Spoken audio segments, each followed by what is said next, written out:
Santa di leen gërëm mbaal bee kontoon na yéen a ko fi dégga lu mu explain ba pare mooy ne the Association of Gambians against loot assets, right?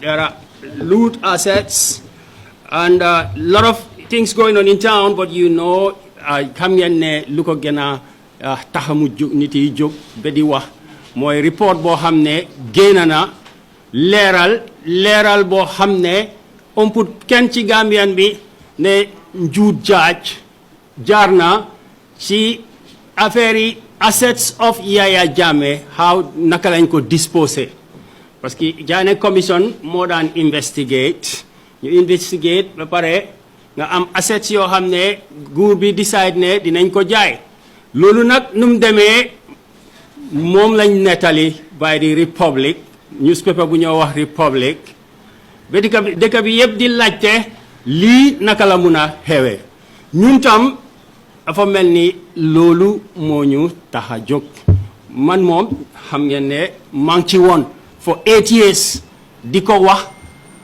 di ko binda right di ko woy so li ngeen gis nekkul loo xam ne dañ topp rek di wax dafa nekk loo xam ne dafa yàgga Gambian si di laajte boobu nag Omar statement buñ fi jógee the purpose of that statement mooy ñu ngi continuer si laajte boobu right ne sun right la as Gambians am access to information mooy boo xam ne parliament yi Adama Barrow right or parliament yi Gambia pass nañ ko government yi Adama Barrow ñu pass bill bi ne access to information that Gambian képp koo xam ne yaa ngi si réew mi da nga am right pour am any information boo xam ne dafa important for the taxpayer so in that spirit ñun loolu lañ jóg nag parce que report bi buñ génnee depuis léegi dégganguñ dara si nguur mi officially am na luñ dégga ñu ne waaw within a reasonable time or whatever xamuñ kan la dinañ publish list ban list bi nga xam ne moo woone right asset bu nekka wala bagage bu nekka kan moo ko jënda waaw liste boobu nag ba tey ñu ngi koo xaar waaye dañ gis ne tam dañ war a jóg pour demonstrate nekkul ne pour create any trouble peacefully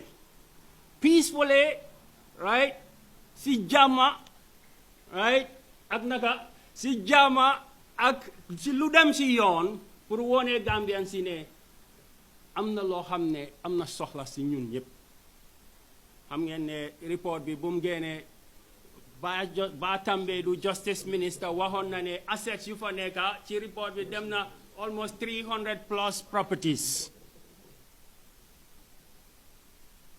340 something million dollars different from Dallases so reasonable people say almost $1 billion missing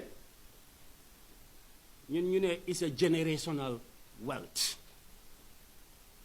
that is a generational wealth so bu fekkee ne generational wealth is missing we must ask a generational question and this is a generational press conference if $1 billion is missing and then you am report boo xam ne moom Batambe du sa wax na ci procedure of how they are disposed we are talking about the Republic only not nekkul lu Alaaji Kurang xam no boobu indiwut ñu fii lan moo loo xam ne leeral nañ ko ci report bi moom la ci wax so ci ndi loolu nag mu joxee mu ne dañ war a xam suñ statement bi dañ war a xam fan la toolu asset bu nekk kan moo ko jaay kan moo ko jënda ñaata lañ ko jëndee value bi naka lañ ko amee because ñooñu critical questions leen so leen xoolee report bi the receiver was Augustus Prom it's a prominent accounting firm in the Gambia for 20-30 years of practice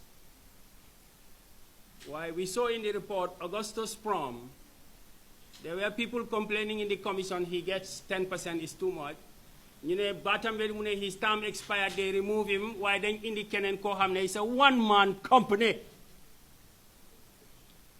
How can a one-man company dispose of all the assets of a generation?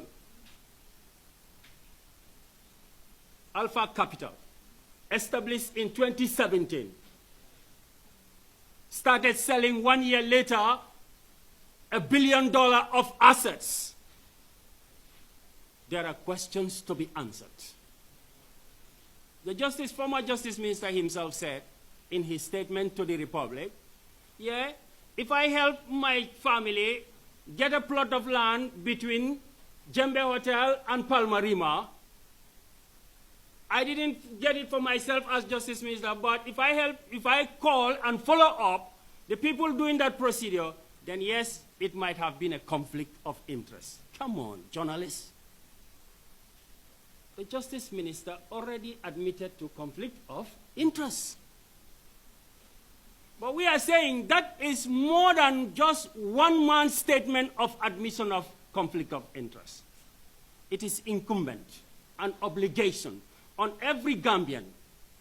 Ñun ñep dañ wara gis ne alal yi Alpha Capital ñu ko establish 1 year ñu pay ko a commission of $89 million to sell a few assets. That's just what we can see. Augustus Prom put aside an established firm. A government should deal with established firms. Loolu lañ nekk di wax. Justice Minister ci boppam admit na ne they withdraw the established firm and they brought in a new firm that was established 1 year with no audited accounts, no track record. Ci loolu lañ nekk tey nag. Yena dégg statement bi ne every Gambian has a right to peaceful assembly. Adama Barrow depuis buñ ko sànnilee carte 2017 loolu mooy sun Gambians mi sun d'accord ak moom ne képp kooku nekk ci Gambia bi am nga a right to peaceful assembly. There is no violent person here. I see only responsible people, young men and women who are independent, going about their daily lives, not dependent on any particular person, right, and asking for transparency.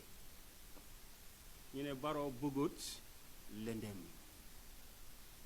Te dinañ ko xam da Barrow bugana lendem da dega Barrow bugut lendem. Amna lu lendem. $1 billion is missing.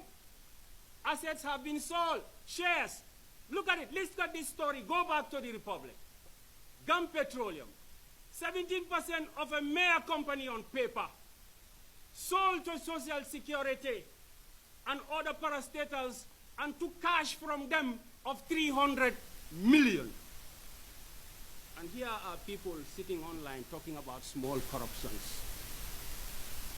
But the Janmeh Commission itself was investigating why Yaya Jammeh and Social Security invested in Gum Petroleum. So that was a lesson. But then after the commission, we came back and repeated the same mistake to take the taxpayers' money and buy overvalued shares. 300 million, just to give 10%, 30 million, cut to a newly established accounting firm or investment firm. Well, we do sorry. Omar Leral na rep. We have a right to peaceful protest.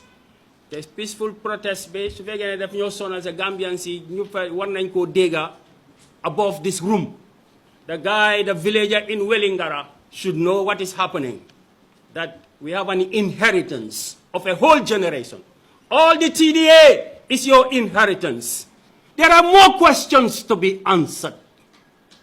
Thank you very much.